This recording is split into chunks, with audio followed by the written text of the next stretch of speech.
Hello à tous, j'espère que vous allez bien. Bienvenue dans cette deuxième vidéo dédiée au freelancing et à l'entrepreneuriat. Aujourd'hui, une vidéo un peu plus technique puisque je vous ai préparé une sélection des outils qui à mes yeux sont incontournables quand on est freelance. Une sélection qui ne vous coûtera que, j'ai calculé, 31,72 € par mois, parce que beaucoup d'entre eux sont gratuits mais certains sont payants. Donc je vais vous expliquer tout ça en parcourant les différentes catégories d'outils que j'ai sélectionnés pour cette vidéo. Quand je sélectionne comme ça des outils pour, on va dire, un profil spécifique, typiquement un freelance, d'abord je me pose sur les différents besoins que celui-ci va avoir. Donc là je vais pas du tout répondre à des besoins liés à l'expertise du freelance, typiquement si t'es freelance en design, il n'y aura pas d'outils de design dans cette sélection, mais plutôt à tout ce qui est commun à tous les freelance, donc la partie organisation, structuration, administration, bref. Toutes ces choses vraiment communes à l'ensemble de tous les freelances. Donc j'ai listé les besoins et pour chacun d'entre eux, j'ai sélectionné un ou plusieurs outils.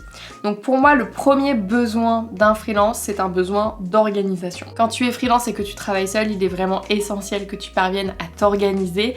Et donc je pense que je vais en étonner personne, mais pour moi, le premier outil à avoir, c'est Notion.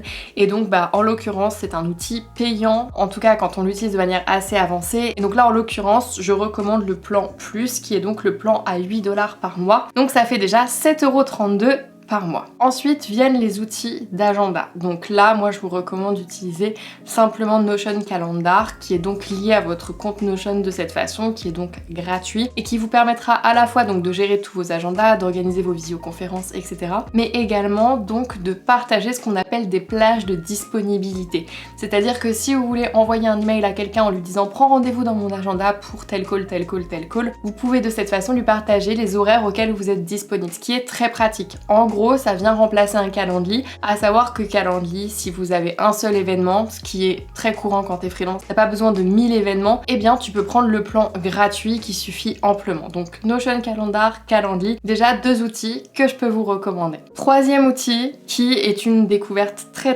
récente, mais que j'ai quand même souhaité rajouter et vous en parler parce que je l'ai trouvé exceptionnel, c'est un coup de cœur. J'ai organisé toute la création des cahiers de l'été grâce à lui et vraiment, mais j'en suis fan, mais archi fan, c'est Structured, je ne sais pas comment on dit. En gros, structuré en anglais. Donc là, on est sur un tarif de 14 € par an, donc ça reste raisonnable. Je ne sais pas si c'est disponible sur Windows ou sur Android. En tout cas, c'est disponible sur l'App Store d'Apple. Et donc, c'est un outil qui va être synchronisé sur votre iPhone, votre Mac, votre iPad si vous en avez un. C'est un outil que vous allez pouvoir connecter à votre agenda et sur lequel vous allez pouvoir bloquer tous vos temps de travail.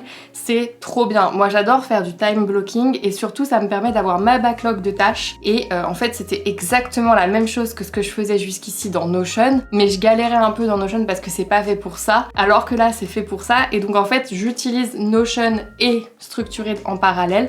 Notion me permet d'avoir une vision plus macro parce que j'ai la liste des tâches qui remonte en début de semaine, et dans Structured j'ai la liste des tâches que moi je me suis notée en mode les choses un peu opérationnelles du quotidien, en mode répondre à tel mail c'est urgent, envoyer la facture à telle personne, ça évidemment ça ne remonte pas dans les projets, et donc je n'ai plus qu'à copier les tâches qui remontent en début de semaine comme urgentes dans Notion, dans Structured, pour mettre en place ma semaine. En plus, il y a des codes couleurs, donc ça me permet de rassembler les tâches d'une même catégorie ensemble. Et surtout, ça m'a permis de créer des tâches récurrentes, ce qui est trop bien parce que moi, je pratique beaucoup ça. L'aspect avoir une semaine type, alors elle change avec le temps évidemment, mais par exemple, tous les lundis, c'est création de contenu. Et moi, ça m'aide énormément, je sais pas pourquoi, mais d'avoir une semaine type. Alors, elle varie quand même quand j'ai des déplacements ou quand je suis chez des clients, mais dans les faits, ça reste quand même toujours assez similaire. Pareil avec les calls avec les personnes avec qui je travaille, ils sont toujours à peu près placés au même moment, que ce soit dans le mois ou dans la journée. Et d'ailleurs là il y aura beaucoup de changements à ce sujet à la rentrée, mais en tout cas Structured me permet d'avoir justement cet aspect tâches récurrentes et je trouve ça vraiment trop bien. Et fun fact, même mes séances de sport, comme ça je les considère au même niveau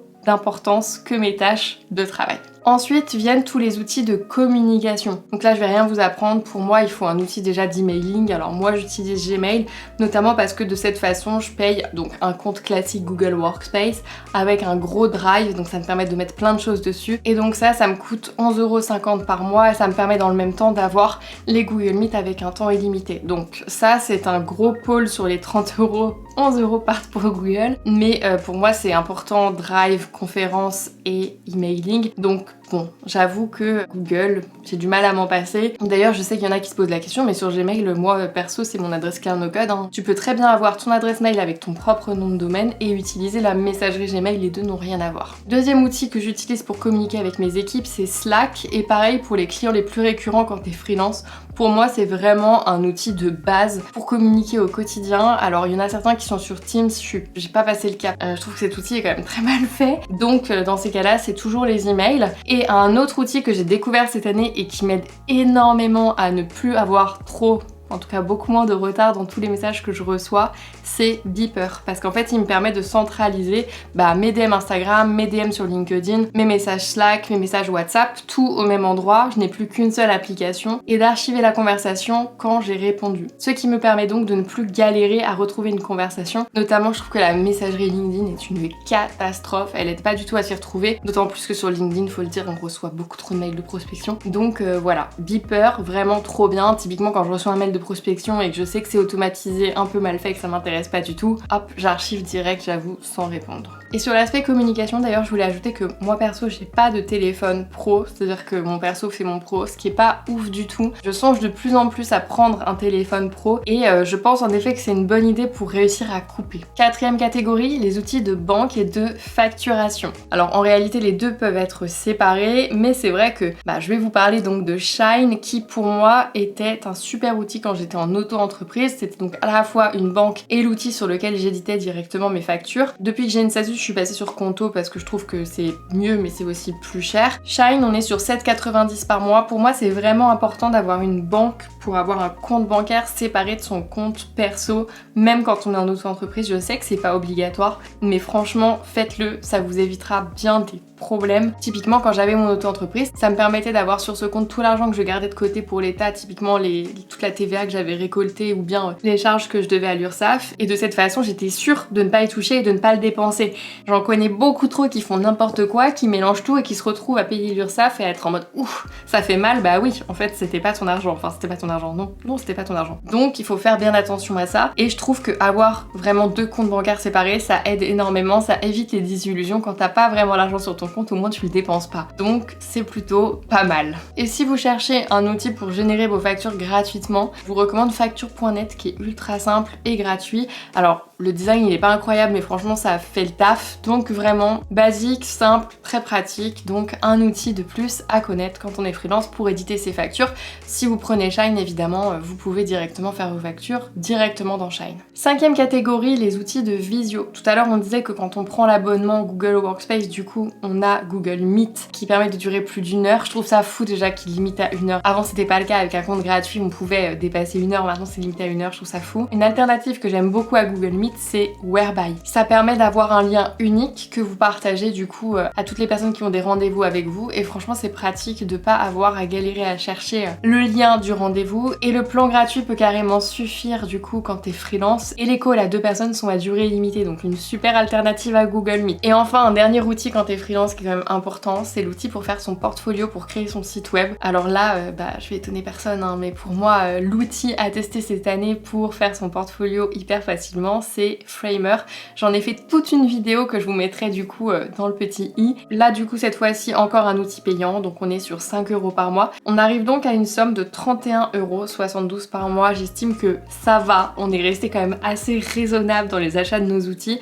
Là pour moi on a tous les essentiels pour réussir à organiser tout son business en tant que freelance. Il y en a beaucoup qui sont gratuits et si vous voulez vraiment pas payer, vous pouvez juste aussi, et ça marche très bien, partager un lien d'une page Notion sur laquelle vous avez réalisé votre portfolio. C'est totalement ok. Surtout que sur Notion, vous pourrez même intégrer un calendrier, même avec la version gratuite. Enfin vraiment Notion, outil tout en un. Vous pouvez même aujourd'hui créer un site web avec. Et donc du coup là en l'occurrence ce serait gratuit. Si vous avez un métier un peu proche du design, je vous recommande quand même d'avoir votre propre site web parce que c'est comme moi qui fais du no-code. Je peux pas avoir un site web un peu à l'arrache. Il faut qu'il soit Parfait. Donc suite à cette vidéo, je vous invite à faire le point sur vos besoins et donc votre stack technique actuel. C'est-à-dire vous prenez chacun des besoins que je viens de lister précédemment, vous rajoutez les besoins que potentiellement je n'aurais pas présentés parce qu'ils sont potentiellement propres à votre activité et vous vous posez sur chaque outil que vous utilisez et vous déterminez si ils vous conviennent toujours ou si vous souhaitez les changer ou si il vous manque carrément des outils.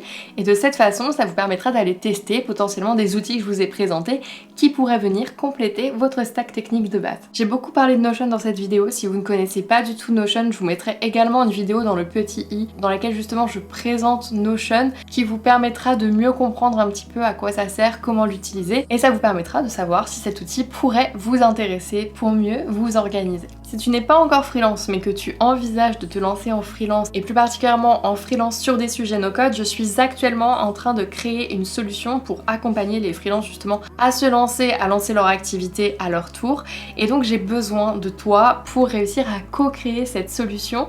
Tu trouveras si ça t'intéresse donc dans la barre de description un petit formulaire à compléter pour que je puisse te recontacter. J'ai terminé pour aujourd'hui, j'espère que cette vidéo vous aura plu. Je vous souhaite à tous une très belle journée et on se retrouve dès demain pour la 3e vidéo de cette semaine dédiée à l'entrepreneuriat et au freelancing.